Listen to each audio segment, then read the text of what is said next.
Hablaremos en esta parte, en este capítulo, de los resultados en pacientes adultos poslinguales con diferentes tiempos de deprivación auditiva. Lógicamente, todos son adultos poslinguales, por lo tanto, son todos, tienen un lenguaje perfecto, pero realmente el tiempo de deprivación hace que pueda haber o que exista cierta diferencia en la recuperación del componente auditivo a la colocación de un implante. Con respecto al objetivo entonces, era analizar el seguimiento de la evolución de las habilidades auditivas en dos grupos de pacientes poslinguales con implante coclear. Presentaba una pérdida auditiva neurosensorial de severa a profunda y en total de los pacientes eran 16 adultos poslinguales con una edad que oscilaba entre los 40 y los 73 años. Hicimos dos grupos. El primer grupo son 8 pacientes con deprivación auditiva de más o menos 10 años y el segundo grupo también 8 pacientes con deprivación auditiva, lógicamente, pero con más o menos 20 años de deprivación auditiva. Y el tiempo de uso del implante coclear mayor a 1 año. Y se comparan, como veremos, los resultados obtenidos entre ambos grupos a lo largo del primer año y segundo año del uso de la prótesis auditiva. La etiología de estos, como dijimos, 16 pacientes, 5 pacientes con etiología desconocida evolutiva, 5 pacientes con otoesclerosis, 1 paciente con etiología autoinmune, 2 pacientes postraumatismo y 3 pacientes con una etiología vascular. El implante coclear utilizado era el Medel Combi 40 Plus, el Pulsar, el Sonata y un núcleo 24. Las observaciones que podemos hacer: todos los pacientes presentaban entonces la siguiente condición: el uso constante del dispositivo. Eso es clave. Y realizaban periódicamente los controles de evaluación y calibración según el programa de implante coclear de esta institución. Lógicamente, la calibración y la evaluación tienen un tiempo determinado, pero muchas veces, según la evolución del paciente, hay que modificar este tipo de parámetros. Es decir, en vez de hacerlo 3 veces por año, podemos a veces inclusive hacerlo 4, 5 o inclusive más veces. Las modificaciones que tenemos que hacer, como dijimos anteriormente, según la evolución del paciente. Hablaremos entonces ahora del material y método 1.1, es decir, el esquema 1. El material de evaluación utilizado se basó en pruebas específicas para evaluar la percepción auditiva y las mismas fueron el test de Link, el BEPA, el DIGFA y el BATA. De estas baterías se evalúan 3 áreas fundamentales: ruidos y sonidos del medio, rasgos suprasegmentales del habla y rasgos segmentales del habla. Esos son los 3 parámetros a evaluar. El material de habla incluye vocales, consonantes de contexto vocálico, monosílabos, bisílabos, trisílabos, transiciones formánticas y oraciones de uso cotidiano. Respecto al material y método 2, en función del desarrollo de sus habilidades auditivas, los pacientes se categorizaron a través de una escala donde a cada aspecto evaluado se le asigna un puntaje determinado con un máximo de 100 puntos. Ya veremos la categorización que realizamos. El puntaje final atribuido a cada paciente proviene de la determinación de 9 categorías o habilidades auditivas que se presentan en la siguiente filmina. Vemos las categorías y los puntajes. El reconocimiento de la prosodia, 3 puntos. La detección del sonido del habla, 3. La identificación de palabras sueltas, 7. La identificación de palabras en oración, 9. La conversación con apoyo contextual, 11. Sin apoyo contextual, 15. Teléfono ahora, palabras sueltas, 6. Teléfono, conversación con clave, 19. Y sin clave, 27. En total son 100 puntos, que son los que vamos a categorizar y evaluar a cada uno de los pacientes. Entonces tenemos el resultado y en el cuadro vemos, se representa el puntaje alcanzado para cada uno de los grupos de 10 años de pérdida de deprivación auditiva y 20 años. Y tenemos los pacientes del 1 al 8 y los pacientes del 9 al 16. Fíjese los valores que uno alcanza al año de uso, al año, y el paciente 1, 2 y 3, con respecto a la deprivación auditiva de 10 años, parecen copiados al 9, 10 y 11 del de 20 años. No tiene ninguna relación, me refiero a la evaluación en tiempos y el tipo de implante que uno haya utilizado. Simplemente es una coincidencia porque este paciente podría haber sido colocado en el número 15. De cualquier manera, vemos significativas diferencias entre los valores de los de 10 años a los de 20 años. Después veremos cómo se compatibiliza todo esto y cómo hace la evolución los pacientes de 20 años de deprivación auditiva y el crecimiento de la categoría como estamos estableciendo acá. Entonces tenemos, ya en el primer año, tenemos 1, 2, 3, 4 y 5 pacientes, sí, 5 pacientes que llegan a la máxima categoría. Tenemos 2 pacientes que tienen una categoría alcanzada para el primer año muy buena y otra que es buena realmente, pero que llega más o menos al 50%.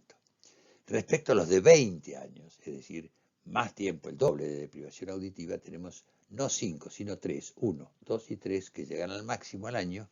Luego tenemos un paciente, el peor es el 15, con una recuperación de la audición en categoría, que está en el orden de los 35%, y luego los otros valores son correctos. Pero vamos a ver la evolución que toman estos pacientes después de un tiempo o de otro año.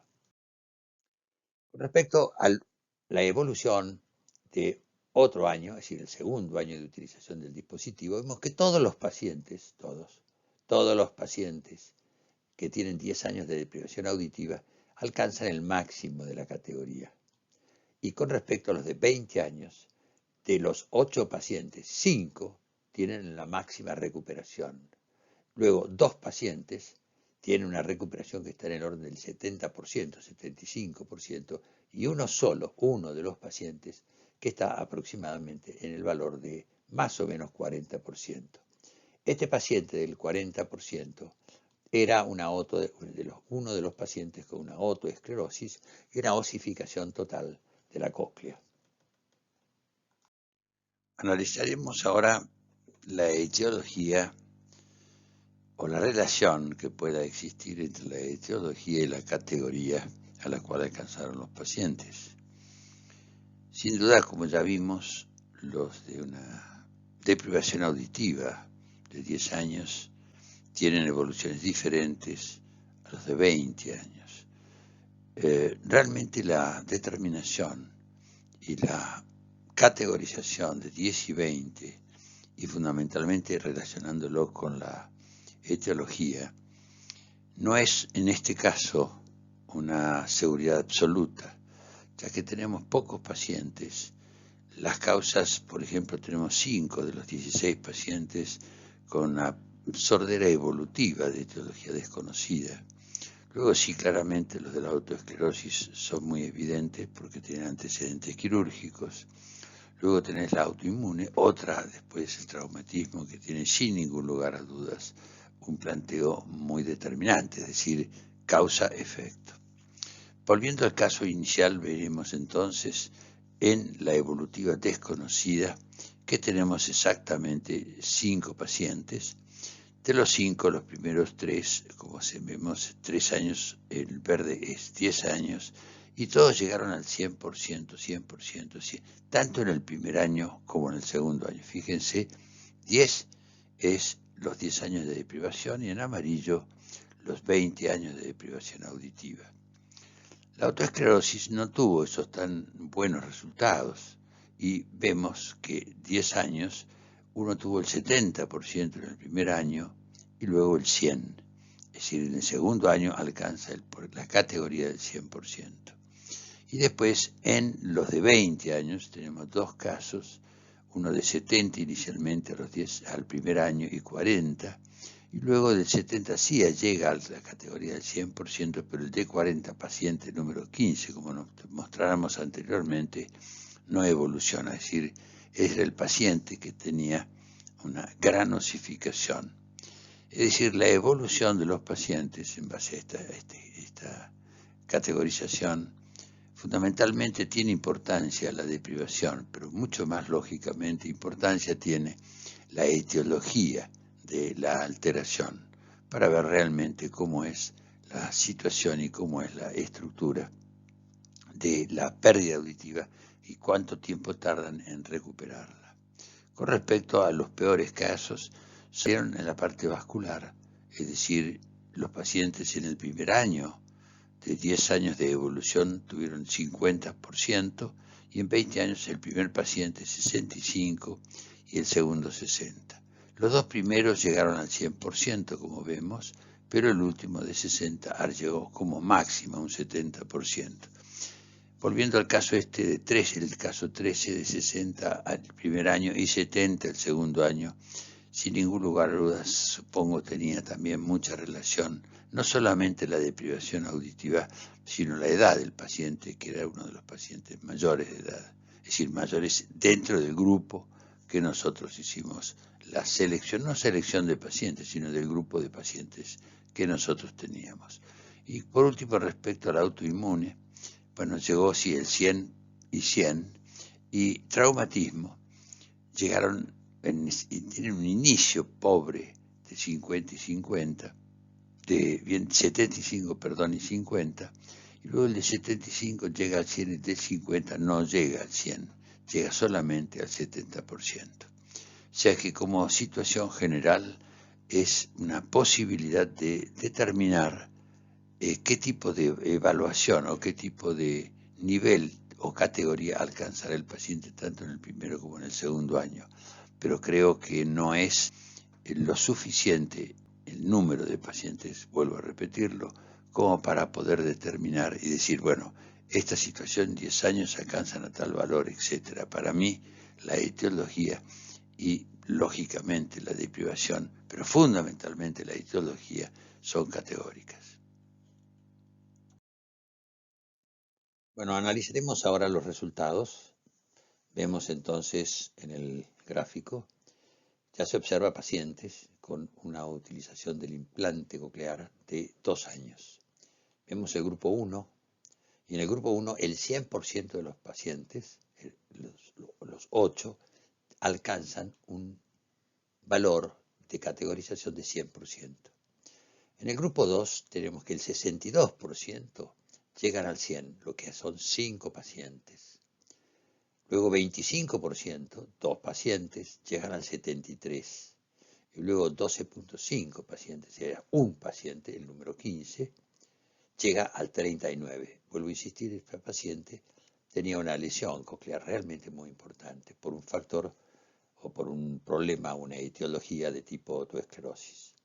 Los resultados obtenidos muestran que el grupo 1 con deprivación menor a 10 años alcanza un desempeño auditivo máximo a los 2 años de uso, con un rápido, esto es fundamental, un rápido desarrollo de las habilidades auditivas.